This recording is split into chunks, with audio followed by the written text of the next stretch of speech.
Welcome to the Social Ideas podcast, brought to you by the Cambridge Centre for Social Innovation. This series looks through the lens of those striving for a better world. I'm Pam Mungrew, and in this episode, my guest is Flora Raffai, the Chief Executive of Campsight, which is a Cambridgeshire-based charity that supports local people with visual impairments and blindness. Now, Flora is also one of the first graduates of the Master of Studies in Social Innovation, which is a course delivered by the Cambridge Centre for Social Innovation. As a student searching for a research topic, Flora decided to focus her dissertation on the impact of UK charities charging their beneficiaries fees.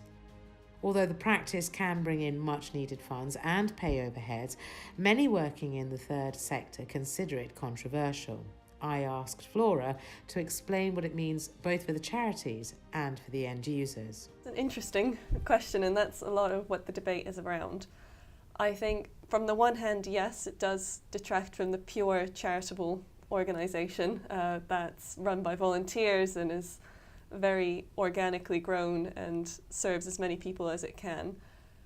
On the other hand, charities are really struggling to get money and to raise funds in today's climate. So asking, for example, for a contribution, it means the service can carry on, it can fill funding gaps and mean that more people can have access to it. So there's an element of it's still charitable because it's probably significantly less expensive than it would be to go to a for-profit area to get that same service. The boundaries between charity and companies, not just in this area, but how they're organised as well, are really starting to blur. In terms of the end user, the client, the person that comes along and says, I need your help, is there a tiered system of payment perhaps? So some charities do that, and I think a lot of the times it's linked to the personal circumstances. So I think in many cases, again, the difference between a charitable organisation and potentially a for-profit one is if there's an urgent, desperate need, most charities will just waive the fee if someone can't afford it. It doesn't matter. They need the help. That's what you're there to help. But again, it could be tiered. It could be how much of a core service user you are. So many charities have their main beneficiary, let's say someone who's living with a certain health condition or in a certain socioeconomic position, but then their family members or people of the wider public may also benefit but not be the direct reason that charity exists. So some charities have started bringing in charges to signal, we can help you, but you're partly a distraction from our main beneficiary, so there should be an associated cost for us to help you instead of them. It's quite an unwieldy topic. So how did you go about making this something that was easier to understand, it was digestible, and actually had a concrete result at the end of it? I took a quantitative approach and tried to get an overarching understanding of the situation.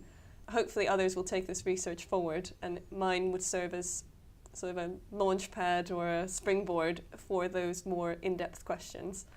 And I'm really hoping someone does do more qualitative analysis of each charity's situation and reaction. But my approach was a broad, trying to understand the sort of 5 main areas in which a lot of these opinion pieces said that charging either damaged or improved charities, which were around sort of their mission focus, their staff relationships and sort of morale, their volunteer relationships and morale, and their beneficiary relationships, as well as an overarching sense of the charity's quality.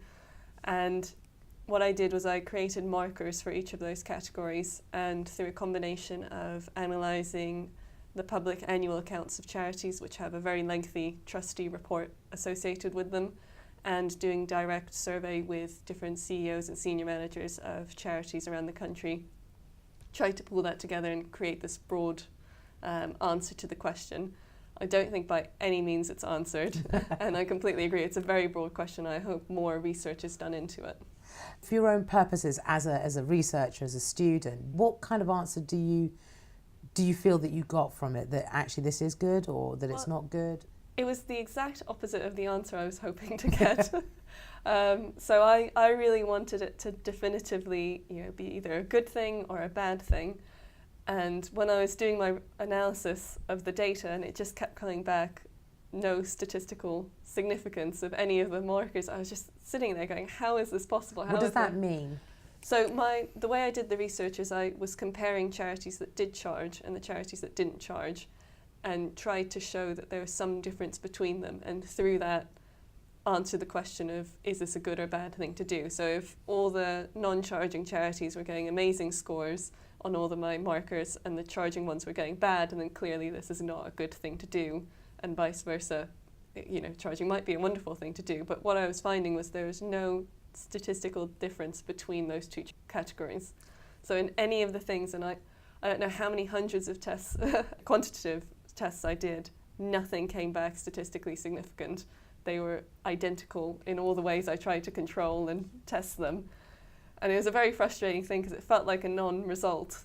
But then actually in that effect it means that if there is no difference, that shouldn't detract you from wanting to do it if it helps the charity deliver its services. So not many charities in the UK do this, I take it. So that was actually one of the surprising things. So my sample size was local sight loss charities in the UK because they're geographically very well dispersed. Their age, their income, their expenditure levels, all of that is quite nice range across, so quite representative of UK charities. And what I was most surprised to find that 50% of them did charge in some way. So it's not an insignificant proportion, and that's why I think research needs to be done in this all the more, because clearly a lot of people are doing it, and if we don't know what real effect it has, then that's quite worrying. And that actually was a question I wanted to ask you. What is the effect of charging? Do you have any idea? What seemed to... This I couldn't go into enough detail on, so it's just there's a correlation, but it's not necessarily a causation, was that the charities that charged, on average, did tend to have more income, more staff, more diverse sources of income as well, and more beneficiaries, interestingly. And that kind of led to one of the conclusions, which was when I controlled for everything, what seemed to have the most effect on all of my markers was being able to spend more on your cause. So the charities that spent more, regardless of whether or not they charged, had the highest scores in all of the categories. So it seems like if charging enables you to be able to have more money to then spend on your beneficiaries, that's really the difference. It doesn't matter if you charge to get that money, it's just the fact that you then spend it on the cause. How positively have other charities viewed this research? So I've thus far presented this research back to the sample group, who are all members of a membership organisation called Visionary. And it was very interesting to get their reactions. A lot of them, it seemed like there was just a sigh of relief that went through the room when I presented the research, and several of them have come back and said this has helped them go to their board to start this conversation, because as senior managers and CEOs they felt this is an avenue they should be exploring, but a lot of the trustees sort of ethically didn't want to go down it because they just assumed it would be a terrible thing. So I think it's starting conversations, which is the best possible outcome for research. Is there an ethical dilemma around this, or a moral dilemma, or is it that actually we're being quite short-sighted? So I do think this is part of a wider ethical conversation about the role of charity in society. And charities have definitely evolved over the past few decades even. There used to be a very paternalistic relationship between charities and their beneficiaries, and it created all kinds of quite problematic dependencies, especially where the beneficiaries are humans, of, you know, don't worry about a thing, we'll do everything for you, depend on us, don't do anything for yourself. And that was quite limiting, and often the language charities used was quite damaging to their beneficiaries as well. So I think as charities evolve to being more empowering, to be giving people the tools and skills and knowledge they need to make their lives better, rather than depend on the charity to do it for them, that then brings in an interesting question about, you know, financial empowerment of, if you do have the money available, there is an empowering sense of being able to spend it on betterment and having ownership over the service that you're receiving. So I don't have the answer. I think it is an interesting debate, and I think it is a debate that should be happening rather than people just quietly doing the charging, not really having the conversation, and not sure where we end up. I think regulation and the charity sector as a whole should really be having this loudly and have the public's view in it as well. So how successful could this form of fundraising be? So on average, the charities that I researched that actually did charge only raised about 2% of their income from charging. So it wasn't a significant cure-all for the lack of funding that's happening at the moment.